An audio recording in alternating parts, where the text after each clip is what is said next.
Hello வணக்கம், இது உங்கள் சிவி ஜோன். எல்லாரும் எப்படி இருக்கீங்க? இப்போ பற்றின பிக் பாஸ் ஒரு விஷயத்தை வந்து அனௌன்ஸ் பண்ணார்.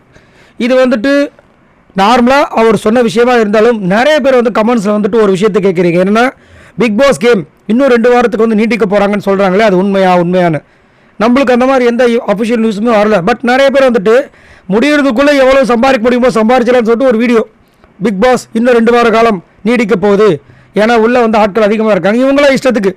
அதுக்கு கிளியர் கட்டாக நேற்றே வந்து விஜய் சேதுபதி அவர்கள் சொல்லிட்டாரு, இன்னும் 3 வாரம் தான் இருக்குன்னு. ஆனால் அவர் அடித்தனமாக சொல்ல, நேற்று வந்து 3 வாரமோ 4 வாரமோ இருக்குல்ல அப்படின்னாரு. பட் இப்போது பிக் பாஸ் வாயிலேருந்து ஒரு விஷயம் வந்தாச்சு, சரிங்களா?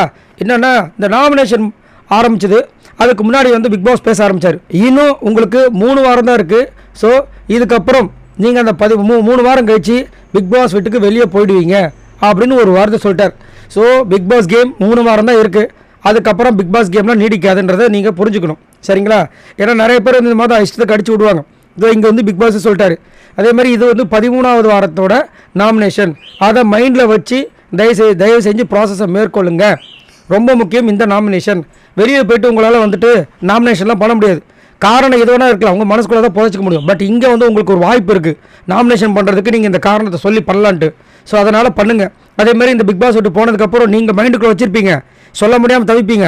ஆனால் பழக்க தோசையில் என்னோடய வாய்ஸ் மட்டும் உங்களுக்கு மைண்டில் ஒழிச்சிட்டே இருக்கும், உங்களோட காரணங்களை சொல்லுங்கள் அப்படின்ற மாதிரி சொல்லிட்டு ஆரம்பிக்கலாமான்றாரு. அதுக்கப்புறம் ஒன்று நான் சொல்லணும்னு ஆசைப்பட்றேன். எனக்கு ஒன்று தோணுது, இந்த டைமுக்கு ரொம்ப ஆப்டாக இருக்குன்னு நினைக்கிறேன். என்னென்னா, திஸ் கேம் வைட் ஓப்பன். உங்களை யார் வேணாலும் வெற்றி கோப்பை கைப்பற்ற முடியும். அதை மைண்டில் வச்சு செயல்படுங்க. யார் தயாராக இருக்கீங்களோ வந்து இங்கே நாமினேஷன் ப்ராசஸ் மேற்கொள்ளலாம் அப்படின்னும் போது ஜாக்லின் செருப்பு போகிறதுமே டப்புன்னு முத்துக்குமார் எழுந்திரிச்சு பண்ணிட்டார். எனக்கு செருப்பு போட தான் டைம் இல்லை ஜாக்லின், தப்பாக நினச்சிக்காதீங்கன்னு சொல்லிட்டு ஆரம்பித்தார் அவரோட ப்ராசஸை. முத்துக்குமார் வந்து சௌந்தர்யா அண்ட் ராணவ் 2 பேர் வந்து நாமினேட் பண்ணிட்டு போனார். ஸோ இதுக்கப்புறம் நீங்கள் வந்துட்டு புரிஞ்சுக்க வேண்டியது ஒன்று தான், பிக் பாஸ் அந்த பிளான் படியே வந்து 106 நாளில் முடிஞ்சிடும்.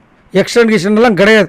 அதனால் இது யார் வந்துட்டு இந்த வீடியோ போட்டாங்களோ அந்த சேனலில் வந்து நீங்கள் யோசிச்சு பாருங்கள், அவங்க வந்து டெய்லி உண்மையாக தான் கொடுக்குறாங்களா இல்லையான்றதை யோசிச்சுட்டு கமெண்ட் பண்ணுங்கள். சரி, நீங்கள் உங்களோட கருத்துக்களை சொல்லுங்கள். பாய் நண்பர்களே.